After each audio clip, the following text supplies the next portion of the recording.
নমস্কাৰ সকলোলৈকে। আজি বনাবলৈ লৈছোঁ ডিম আৰু ফুলকবিৰ তৰকাৰী। বাবে মই লৈছোঁ 4টা বইল কৰি লোৱা ডিম আৰু অকণমান বইল কৰি লোৱা ফুলকবি।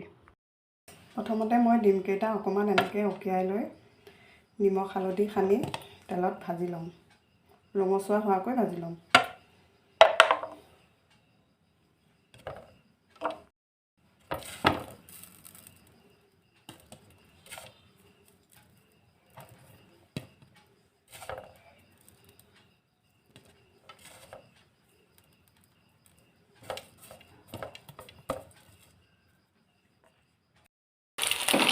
বেছি ৰঙচুৱাকৈ ভাজিলে মই ভাল পাওঁ কাৰণে বেছি ৰঙচুৱাকৈ ভাজি লৈছোঁ। এতিয়া মই 2টা বিলাহী আৰু পিঁয়াজ ভালকৈ কাটি মিক্সিত পেষ্ট বনাই ল'ম।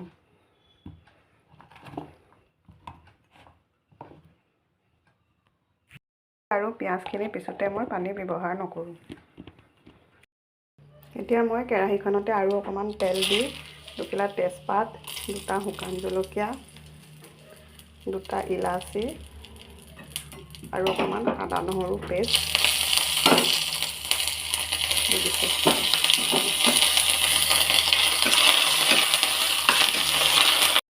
পেষ্ট বনাই লোৱা বিলাহী আৰু পিঁয়াজখিনি তেলত দি ভালকৈ ভাজি লৈছোঁ।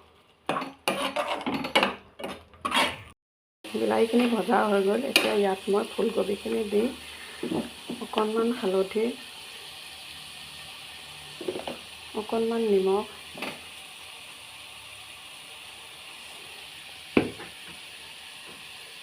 অকণমান মিট মছলা,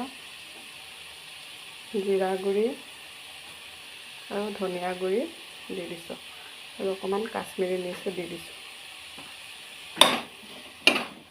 ভালকৈ এইখিনি লৰাই দিছোঁ। ফুলকবিখিনি ভজা হৈ গ'ল।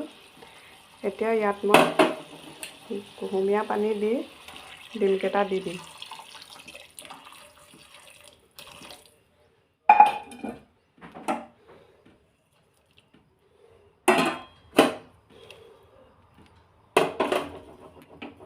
এতিয়া গেছটো বঢ়াই দি ভালকৈ উতল আহিবলৈ দিম।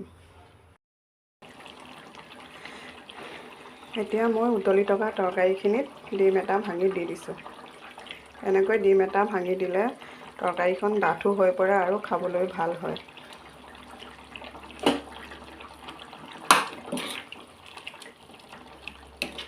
এতিয়া 2 মিনিটমানৰ কাৰণে তৰকাৰীখন উতলিবলৈ দিম। তৰকাৰীখিনি হৈ গ'ল। এতিয়া ইয়াত মই অকণমান ধনিয়া পাত দি নমাই থ'ম।